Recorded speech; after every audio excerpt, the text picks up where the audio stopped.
Yeah. You know they say you must always follow a good leader. And Uncle Bob had told me many times, he told me, say you need to go and find this Dutch boat in the middle of the savannas in the North Rupununi. And I never found the Dutch boat. I tried to figure out how the Dutch boat got there from Georgetown anyway, so after the rainy season.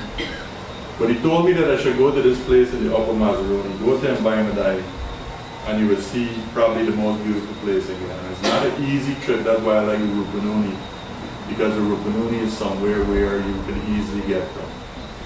But Upper Mazaruni is one of Guyana's most amazing places.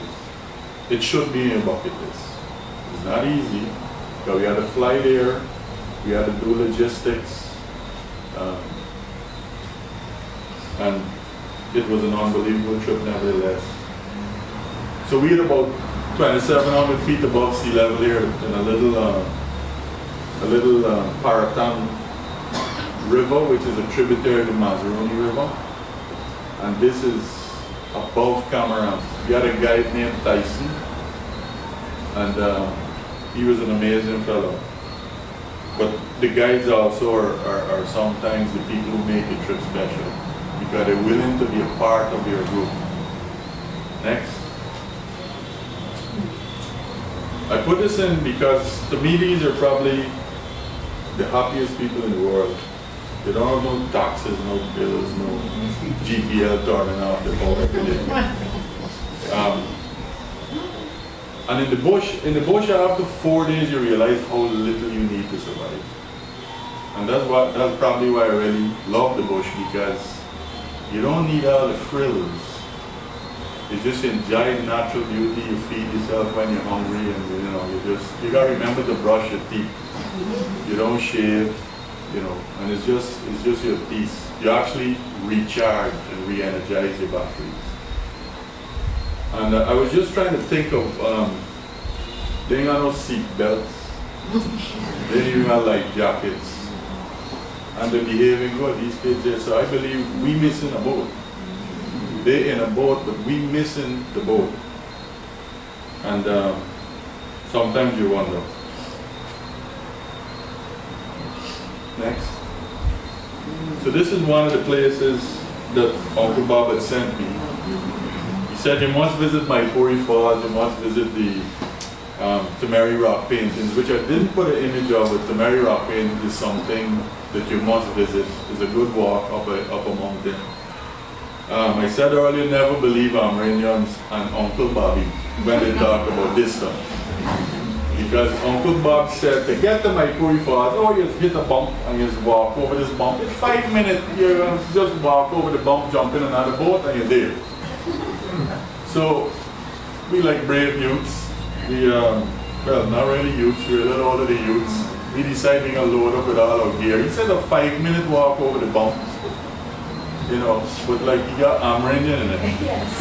Yeah. So, we walked for half an hour. Half dead, men's shoulder done, and everything like that. And we didn't even reach the boat. So we kept walking some more, and it was hot. This was like midday we were walking. But we got to this falls, and this was unbelievable. You forget all the hard work you had to do to get here. We had to fetch the boat, the engine, the fuel, the gear, the load, because we spent a few days in this area just soaking, because he said you must spend some time. so we you couldn't go here and leave in one night and come back. But this falls is above 200 feet high. As you can see one of the guy Tyson standing here, this guy here. So imagine when he gets down, he's just about this high. It's unbelievable. So I probably took about 200 pictures right there. And while you're taking the pictures next, you got things like this happening. Where you got macaws, blue and yellow, red and green, scarlet. These are red-bellied macaws, just flying all over the place. In the Upper Mazaruni, they're not threatened by the wildlife trade, so they're more abundant. And then after we came out of MAIPURI, we decided to go to find another falls that Uncle Bob told us about, which I was at least lucky to share with him that we were able to get it from below. He had never gotten it from below. Next. So this is the MAZARUNI River beyond MAIPURI going towards Chai Chai. So you see how much water is in the river. And we stopped at this village. This village is the village landing for Chai Chai village. And Chai Chai is up on top on the plateaus looking towards Mount Roraima in the west. So just 4 of us went on the trip, and the guide and his girlfriend. I see he got carried his girlfriend with him. So it was 6 of us in this big boat here, So imagine 3 more of us got to fit in this boat.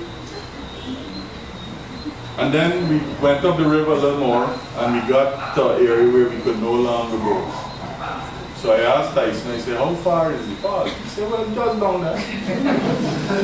But Tyson is black. And he probably related to Uncle Bobby and the Amerindians. But Tyson is a strong guy, really good guy. And so he took the bow rope from the boat and he tied it about 100, 200 feet up in the air. So he's going climbing up the side of the river. Next. And he tied it. Now the water, you saw, go back to the image before, the water in this river here is below these rocks. Go, next. So we got to a point where the rocks started to be higher than the water level.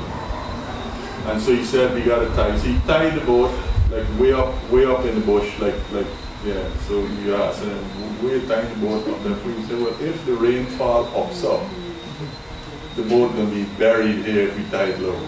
So we took everything that we didn't need to go on the trek, and we tied it up. And so the photographer has to trail everyone because I have to take memories. So in this picture is 4 people. We're looking at 4 people in this image of a riverbed, and you could hear the river roaring below your feet. So this boulder here is probably as big, this boulder here where Bruce is probably as big as this whole room that I'm standing in, this room.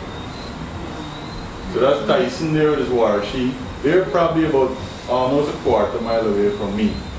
I'm standing here. And there are 2 other people in this image, so you're not just walking to this falls, you're climbing and walking and climbing, and you could imagine there's about 3 hours of slugging it. And I'm trying to take images for memories, but you're trying to offload too, your boots, you want to take off your shoe, because when you start feeling pressure from hiking, you try to unload. But I can't leave my hammock and everything there, because when you get to the falls, Uncle Bobby said you gotta spend time there. So you got food, so we're using ready-to-eat meals and stuff like that. So this is one guy here, and another person here. One here and one here. Yeah, and we walked for like about 3 hours. 3 hours up and down. I didn't feel so good at the end of the walk because I had about 40 pounds on my back up and down. I'm taking pictures, and we went to this. Next, we got the Chai Chai. So Chai Chai, this is the river, Chai Chai River, MAZARUNI River coming down here. So we spent 1 night here. We should have spent more time here because I don't believe we could ever get back. Because it was a risk we took because it's a gorge. And so once the rain falls up at Philippi and beyond, you actually could be, we could get in some serious problems.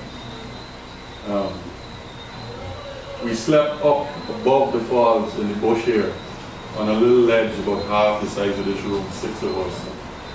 You know, it was a wet, damp evening because sprays from the falls were just coming in. But I mean, it's like memories that you would never forget, ever, ever, ever.